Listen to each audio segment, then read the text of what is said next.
Assalamualaikum warahmatullahi wabarakatuh.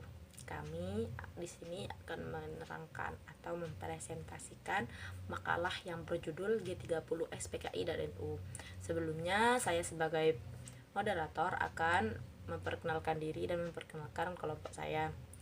Dengan saya sendiri sebagai presentator 1, Siti Istianah, dan nanti ada teman saya sebagai presentator 2 yaitu Andis Nurlaili. Kita langsung saja ya. Kita akan membahas tentang G30 SPKI dan NU. Oh ya, takut ada yang belum tahu PKI itu apa. Kita akan membacakan sebagai kelompok 4 yang akan menjelaskan tentang G30 SPKI. Jadi saya akan menjelaskan tentang PKI, Partai Komunis Indonesia. Sejarah singkat saja ya. Partai Komunis Indonesia merupakan suatu partai yang menganut paham Marxisme, di mana paham ini memilih anggota dari golongan proletar atau golongan bawah. Paham ini dicetuskan oleh Karl Marx yang dikenal dengan teori konflik. Maksud dari teori konflik ini adalah adanya konflik dalam suatu masyarakat karena perbedaan kelas, yaitu antara kelas proletar dan kelas berjuis. Partai Komunis Indonesia adalah bentuk dari revolusi 17 Oktober di Rusia yang berlandasan bahwa pembebasan negara-negara jajahan dapat dicapai dengan persatuan para buruh. Kita akan membahas tentang peran NU dalam G30 SPKI. Dengan judul G30 SPKI dan NU, jelasnya kita sebagai Warda Nahdlatul Ulama akan menjelaskan tentang peran Nahdlatul Ulama dalam gerakan 30 September pada saat itu.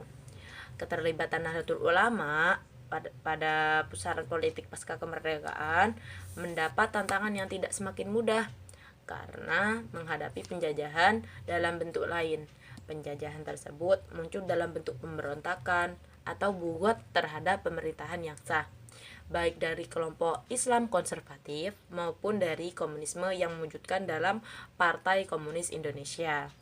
Upaya penjajahan dalam bentuk lain yang dilakukan oleh PKI yaitu yang pertama, kita bisa lihat dari usaha penetrasi ideologis komunis. Yang kedua, PKI melakukan pemberontakan fisik yang telah kita banyak ketahui ya, pemberontakan fisik. Upaya bugot ini yang dilakukan PKI menelan banyak nyawa, termasuk dari kalangan NU yang sedari awal berjuang melawan ideologi komunis. NU melakukan perlawanan terhadap PKI di medan politik dan di lapangan selama kurun waktu 17 tahun lebih. Terkait penetrasi ideologis komunis, Abdul Mu'nim DZ dalam benturan NU PKI tahun 1948 sampai 1965 tidak terlepas dari perang global saat itu, yaitu Perang Dunia Kedua. Jadi kita menyebutkan Marxisme, yaitu merupakan pemikiran yang lahir dari filsafat barat yang berjuang melawan perkembangan kapitalisme. Namun keduanya lahir dari budaya yang sama. Keduanya sama-sama ateis dan materialis. Para kiai NU tidak menutup mata, bahkan membuka mata mereka lebar-lebar terhadap penetrasi ideologi itu. Sedari awal, kalangan pesantren menolak segala bentuk penjajahan atau kolonialisme, baik saat Belanda dan Jepang menjajah bangsa Indonesia. Namun, para kiai tidak terkecoh dan tidak melibatkan diri dalam pertarungan antara komunisme dan kolonialisme. Karena keduanya sama-sama ateis dan sama-sama imperialis. Dengan tegas, Kiai Haji Idham Halid dalam perhelatan hari lahir ke-39 NU di Jakarta mengatakan bahwa politik non-komunis atau anti-komunis yang dijalankan NU tidak hanya untuk menghadapi komunisme saja, tetapi NU akan berhadapan dengan segala bentuk ladiniun, sekularisme, dan segala bentuk zanadikoh atau ateisme. karena keduanya merupakan satu kesatuan sebagai musuh NU. Selanjutnya akan kita bahas pada presentator 2 yaitu Mbak Anis Nurlaili. Dari saya sekian, terima kasih. Saya akan melanjutkan pembahasan dari Mbak Istiana. Bagaimana kronologi peristiwa yang terjadi pada September dan awal Oktober ketika NU atau Nahdlatul Ulama mengeluarkan pernyataan resmi yang menuntut pembubaran PKI dan organ-organnya dan menyerukan keterlibatan umat Islam untuk mendukung ABRI dalam aksi penumpasan PKI. 5 Oktober 1965, pengurus besar NU Jakarta mengeluarkan resolusi mengutuk Gestapo, suatu surat pernyataan yang berisi sikap resmi NU menanggapi G30S atau Gerakan 30 September dan PKI Partai Komunis Indonesia. Surat tersebut selengkapnya berbunyi, ejaan diubah sebagaimana dikutip dari benturan NU PKI 1948 sampai 1965.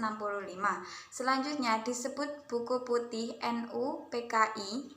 Surat ini sudah banyak dilupakan dan bahkan mungkin tidak banyak diketahui oleh generasi NU hari ini, termasuk penulis sebagai generasi muda NU dan mereka yang banyak bekerja untuk rekonsiliasi di akar rumput.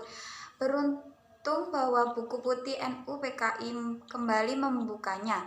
Padahal jika ingin mengetahui lebih persis bagaimana NU berperan dalam kekerasan 1965, kita mesti mau tak mau mempelajari dokumen maha penting ini. Sejarahnya serta konteks historis di mana ia muncul dan hubungannya dengan aksi-aksi warga Nahdliyin di daerah. Signifikansi surat pernyataan PBNU tersebut terletak persisnya dalam dua dampak politis yang dimunculkannya, yang secara institusional menyeret NU ke dalam pusaran kekerasan 1965, yaitu pertama, secara internal, surat itu menjadi basis legitimasi warga NU dalam melakukan pembasmian terhadap kader-kader PKI di daerah, terlepas dari apakah mereka dapat mengaksesnya secara langsung atau mendapat pesan substansialnya melalui interpretasi para tokoh NU yang memberikan instruksi atau komando, atau yang mengorganisasi suatu strategi bagi operasi tertentu di lapangan. 2. Secara eksternal, surat itu menyediakan suatu landasan tertulis bagi konsolidasi dan mobilisasi di lingkungan berbagai ormas Islam lainnya untuk mengambil langkah non-kompromistis terhadap PKI dan masanya. Dari paparan buku putih, kelihatan siapa yang paling menggebu menanggapi peristiwa-peristiwa tersebut. Tak lain adalah Ansor beserta segenap tokoh pemudanya. Maka dari itu, NU berperan aktif dalam penumpasan PKI dan juga berperan di dalam G30 SPKI.